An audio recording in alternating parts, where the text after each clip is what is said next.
Hi, my name is Robin, and this is my grace story.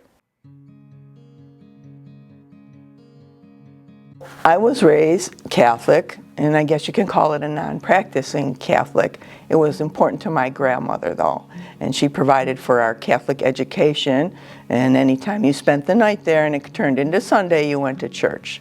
Went away to college. After college, I got married, and I married a Jewish man. And I guess at that time I was looking, and I found that in my mother-in-law.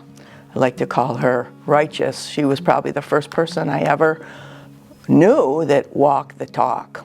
So with that sort of faith that she had, I raised my children Jewish because I felt that they needed to know God, as we all need to know God at some point in your life when you have no one to turn to. God is the one you turn to, and I wanted to give them at least that. Fast forward several years, my son called me on a Wednesday. I remember the day. He called me on a Wednesday, and he goes, "What are you doing on Sunday?" And I said, "Nothing."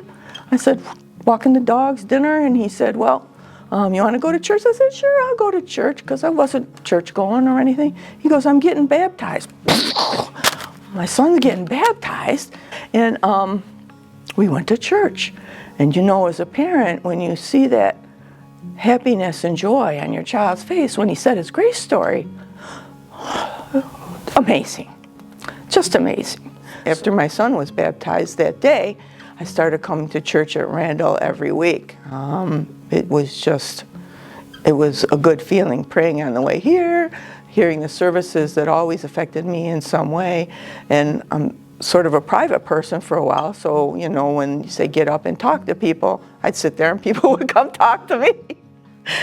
And then it got to the point where as they talk to new people, people walk by and go, "Oh, you're not new." So they, you know, it was that sort of welcoming. There's joy here at Randall, and there's happiness, and the love of God shows through in people.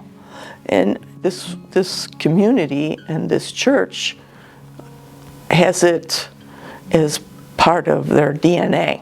I wasn't a scripture reader before then, so I started reading scripture. And when you have little issues in your life, you know, a couple weeks, a month down the line, either a sermon comes up or a scripture piece comes up that inspires you or answers something for you. So those coincidences were happening regular, right? And I remember they were happening not infrequently, but enough to go, it's not coincidence? God's answering my prayers? So I started like paying attention to that. And here's like not the end of my journey, but I think the beginning of the new journey is that I was praying for faith, a strong faith, and researching what's a strong faith, because I'm a fact-driven, not so much faith-driven person, and it's difficult. Faith is difficult.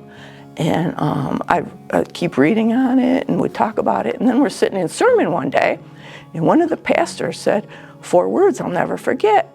God gives you faith. Well, why wouldn't he give me the strongest faith there is? And I felt he did. I really did.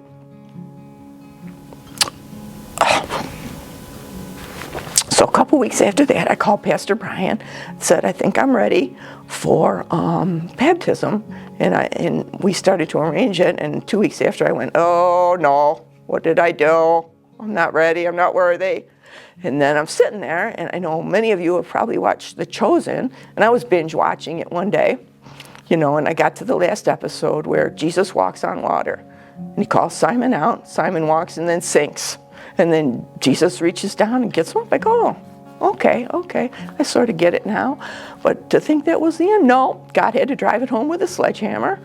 I woke up the next morning and read my devotional, and at the bottom they have little scripture pieces that you have to look up, you know, so it's sort of like a study, and I look up the scripture, and there's the scripture verse on Jesus walking on water. And Simon, I went, "Okay, message accepted, got it now." Finished the talk, and that was it. And I was like, I felt that was the message, and I took it to heart. And so that's why I'm here. And today, I am happy to be baptized today because I've been a sinner. I am a sinner, and Jesus died for my sins. So, and I'm forgiven for my sins.